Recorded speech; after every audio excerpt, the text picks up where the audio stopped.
Engineering Magic in Kitsune, Chapter 60. Wrapped. Yuki's talk with the priest was at least productive.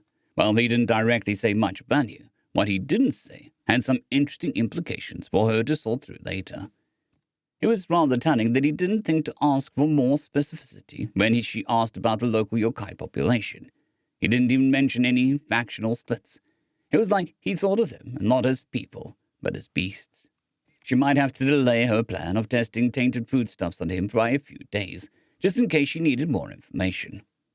"Someone will be by later to show you to your chambers," Yuki said to the now thoroughly bound man, standing up to leave as she took the now completed sheet of a fooder. She could tell immediately that most were incredibly substandard, barely functional even without accounting for poor materials. In ages past, she wouldn't have trusted them to keep horse feed safe, and she truly hoped that the world at large was not stuck with charms of such substandard quality. Yuki wondered if John's people still used horses or anything similar. The idea of self-propelled vehicles clearly was important to him, and something like his disc would take fractions to upkeep, nor did it make any particular ruckus about it being self-propelled when he first unveiled it. "Of course, Lady Yuki," the priest whimpered, bowing the best he could while bound tightly to his chair. Hands palm to hand, so even if he could manifest a flame, it would only end up scorching him. The way he talked was curious, as was his lack of family name, at least for this era. She wondered why that shift occurred during her imprisonment. There had to be some interesting reason common folk suddenly began pairing family names, but that was something that she could pry into later. Calmly, she left the room, pondering what to do next. Perhaps she should meditate and try to purge more poison from her system, although she had been doing that plenty while most of the fort slept. She couldn't speak to John, as, judging by the mumbling and the occasional giggle from his workshop, he was entranced in his work. Yusuke seemed to be a good conversation partner, if John was to be believed, but he was on guard duty, so it would be best to leave him to his job as well. Ike and Haru would be too terrified to provide any interesting conversation, the poor little things. They really should get them back to their homes soon, although Yuki was sad that she didn't have the funds to give more than a small parting gift to keep their bellies full. They left. Well, Yuki had to assess her loyalties anyhow, as John would likely keep accidentally dropping potential weapons into her lap, and there might be scant few opportunities in the future before she had another chance. Of course, she doubted that Rin knew she could be a danger to them, but that didn't change the reality. She perked her ears, listening closely for the sounds of Rin's breathing, which were barely audible over the soft patter of the rain. Eventually she found them. Every one of her breaths was long, muted, and controlled. It certainly wasn't any technique to strengthen or roiding power within her.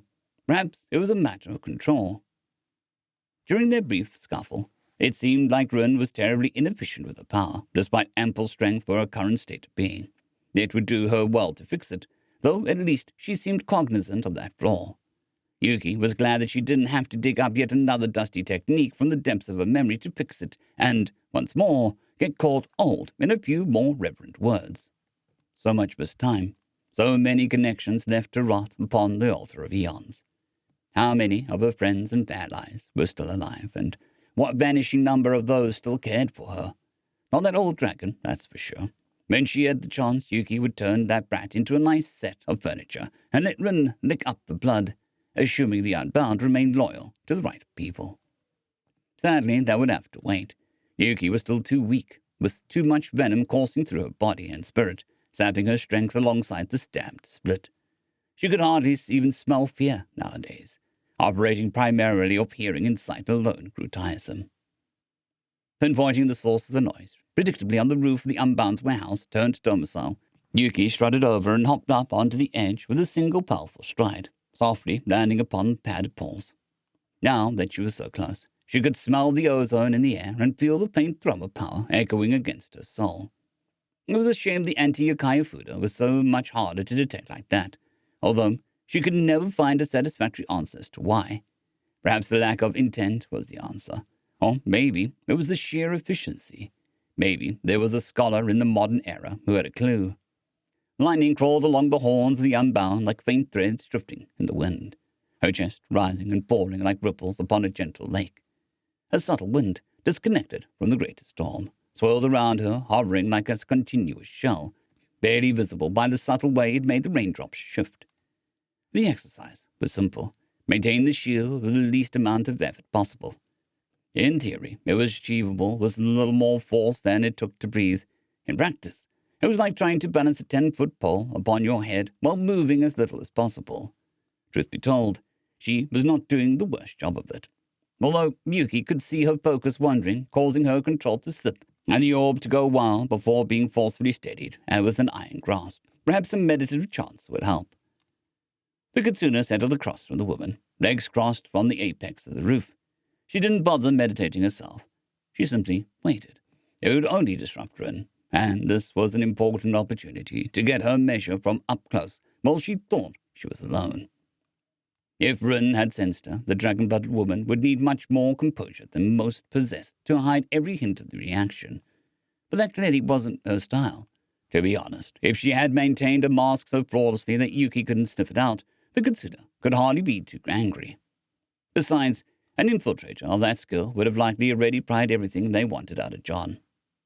100 heartbeats passed before the Unbound slowly lowered out the air, her athletic form now delicately resting on the apex of the roof as her technique ceased and the magic faded. Her eyes flicked open, vibrant pink orbs meeting radiant gold.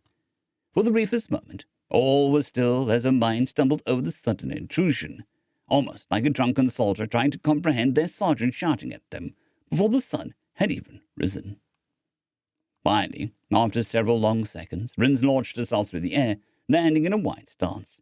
Her pupils shrunk to pinpricks. Not for the first time, Yuki pondered on why dragons were so similar to cats, or perhaps why cats were so similar to dragons. She still didn't know what mark Rin bore before her transformation into dragon-blooded Unbound, unless she had somehow forgotten it. Perhaps she was a feline at some point. A genuine smile flickered onto the Kitsune's face. "Lady Yuki," she greeted breathlessly, hidden annoyance clear in her voice to Yuki's sharp hearing. Her legs wobbled as she bowed, presumably still numbed from sitting.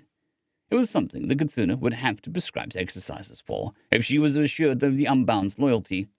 "Do you have need for me?" Rin asked, rising once more. "Sit down, please," Yuki responded, gesturing back to the roof as she sat down. "I've been out of touch with the mortal world for quite some time, and even before then, I was not too in touch with its politics.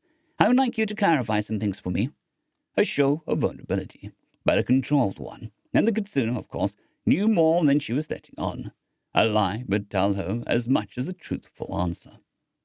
"Of course, Lady Yuki. What do you need to know?" The woman cheerily responded, all hints of earlier annoyance now gone as she settled back down, legs tightly crossed on the apex of the roof. The choice to stay out here rather than heading inside was tactical too. Rin was prone to fixating on the wrong thing, and staying out here rather than dragging her into an enclosed environment would give her more opportunities to lose focus and say things she might not want to. Yuki truly hoped that Rin would be reliable. She was easy to read, and the way she jumped up whenever someone snuck up on her was amusing every time. "You are part of a clan, are you not? Surely you were taught about the modern state of the nation. 2 Unbound lay dead on our doorstep, and although they were acting as mercenaries, there is no doubt in my mind that they have people who will investigate their deaths. Please give me your best guess as to who they were." Asking about a clan, obviously, would be far too direct. Rin blinked, biting her lip as she looked towards her lap. "Are you sure they weren't personally unbound by the Nagatsuna? She could have very easily made a pair of her own at some point and called them in," Rin guessed after perhaps a minute of thought. Usually, that would be a likely guess. The most common route for someone unaffiliated with a well-connected group to become an Unbound was to serve a yokai directly as a lackey, who could then be compelled to serve as needed by the promise of more materials. It was a shame that Kiku's blood would be as toxic as Yuki's own, and reduce anyone trying to incorporate it into their being into a puddle of melted gore. "Yes," Yuki confidently answered. "The timeline doesn't match up. Please feel free to voice your thoughts out loud if it helps. I don't mind." Rin nodded, looking down once more as her brow furrowed, falling into thought once more. "I don't think they wanted to be here," Rin hesitantly began, uneasily looking up at Yuki, who gestured for her to go on. "Neither of them announced their names, so I don't think that they were part of a major clan.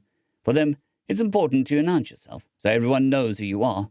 I think I heard the man that John fought say something hateful about mercenaries, so I don't think he was one either. Maybe she borrowed them from another yokai. An interesting theory. Even more interesting was that it was for them and not for us. She did not think of herself as part of a prominent clan. The two most likely cases were either that Nagahama-Run did not see herself as part of a clan, or that the Nagahama line was a smaller entity within the political landscape. Still, she announced herself rather dramatically when she first showed up, pointing to her either personally identifying with or being taught to follow that type of decorum. In either case, such would point towards her family introducing her to those ideas at a young age. Perhaps she was part of a branch family to a main line, striving for greater standing. There is a narrow chance, Yuki admitted, yet I doubt it. Besides, Yuki and her sisters had not been free for over long, and Unbound were a precious resource to yokai. Picking and molding the exact right mortal who would be effective while still subservient to your whims for decades to come took much effort. What could she have paid to convince someone to give up two like that, even if they were weak? Then maybe the Nagatsuna was able to get the attention of a clan, and told them to keep it quiet. The way the Unbound's face twisted into a grimace, like she was sucking on sour grapes, was unmistakable. She could have offered them her blood in exchange for men for help. It would go a long way to explain the man's disgust for mercenaries, too, if he were forced to be one. She could see it now. Two men of low standing and value to their family sent out on an errand as disposable assets in exchange for some valuable Kitsune material. Of course, it would be utterly worthless and kill whoever used it in short order, but she had the charisma to ensure a favorable deal, so she didn't have to pay out until the end. Kitsune, in good standing, had a reputation of honoring their deals, after all, even if the same could not be said for Nagatsuna. The wilds of the nation were large, and with plenty of advance warning, she could have her nameless burrowed elsewhere before a response could be mounted after the discovery of her treachery, especially if she made a deal with their clan for a few months of service. It'd be short enough to make the lack of serious upfront payment more tempting. Importantly, it was confirmation that Kiku didn't plan to stick around here, and that she likely had a web of connections sprawling far beyond this place, likely relying on reports from her minions to learn of Yuki's presence, which in turn led her to find out about John.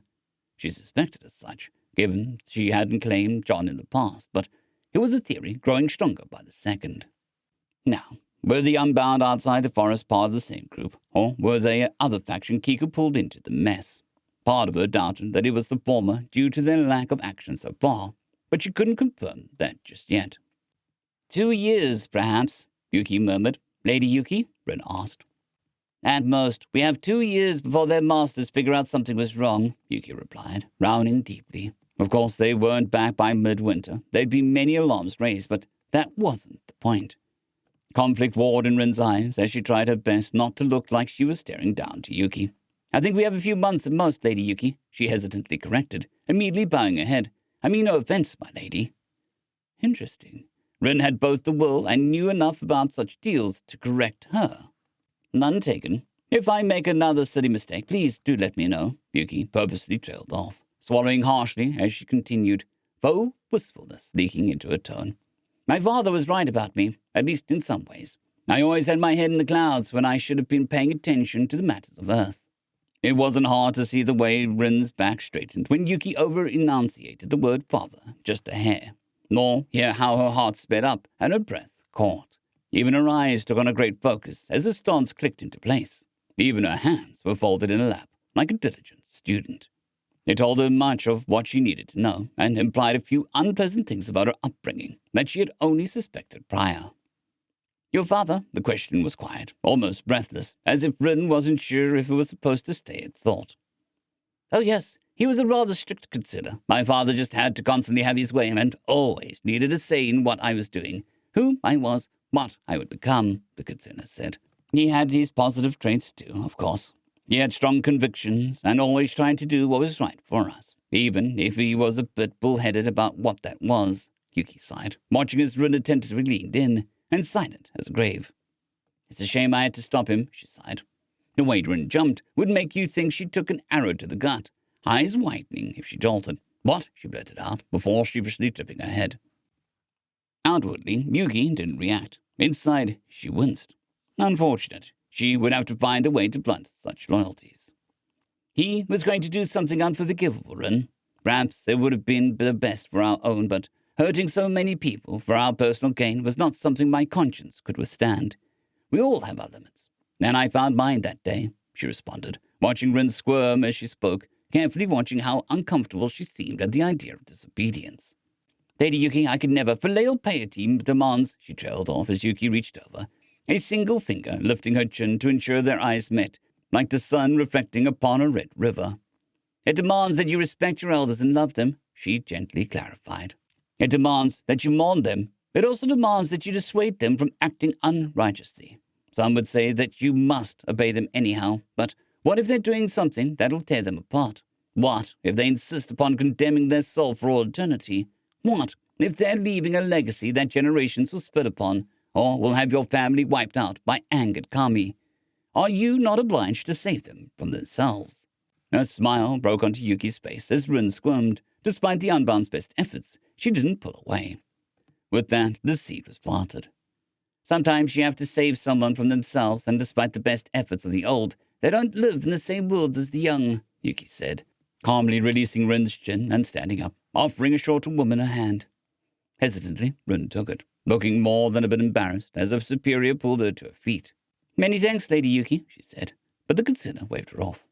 I was about to go check on John. Would you like to come along? She asked, and the woman eagerly nodded. The sounds of work had stopped a minute ago. It would be a long process, but a worthwhile one, she wagered. Together, the two of them hopped off the roof. End of chapter.